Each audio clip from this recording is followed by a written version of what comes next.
অনূর্ধ্ব-20 Asian cup বাছাইয়ের স্বাগতিক হতে এএফসিতে আবেদন করেছে বাংলাদেশ ফুটবল ফেডারেশন। আগামী বছরের অগাস্টে হওয়ার কথা আসর, এই লক্ষ্যে জাতীয় স্টেডিয়ামের মাঠ সংস্কার দ্রুত শেষ করার জন্য ঠিকাদারকে জানিয়েছে ফেডারেশন। রোববার ডেভেলপমেন্ট কমিটির সভা শেষে চেয়ারম্যান নাসের শাহরিয়ার জাহিদি জানিয়েছেন, বয়সভিত্তিক বাছাইয়ের জন্য 6 সপ্তাহ ক্যাম্প করবে বাংলাদেশ দল। সাফ চ্যাম্পিয়ন দলটির 4 সপ্তাহ যশোরের শামসুল হুদা একাডেমি এবং বাকি 2 সপ্তাহ বিকেএসপি বা রাজধানীতে ক্যাম্প করার পরিকল্পনা ফেডারেশনের।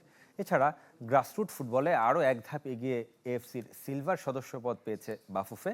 এই অর্জনের জন্য সভায় চেয়ারম্যানকে অভিনন্দন জানিয়ে আগামীতে আরও বড় অর্জনের প্রত্যাশার কথা জানিয়েছেন সদস্যরা। আমাদের জন্য একটা খুব বড় সুখবর হলো, আপনারা জানেন যে ফিফার একটা গ্রাসরুট চার্টার মেম্বারশিপ আছে। আমরা গত 9 এপ্রিল এএফসি থেকে আমরা চিঠি পেয়েছি যে বাংলাদেশকে ব্রোঞ্জ থেকে সিলভার লেভেলে গ্র্যাজুয়েশন করাবে।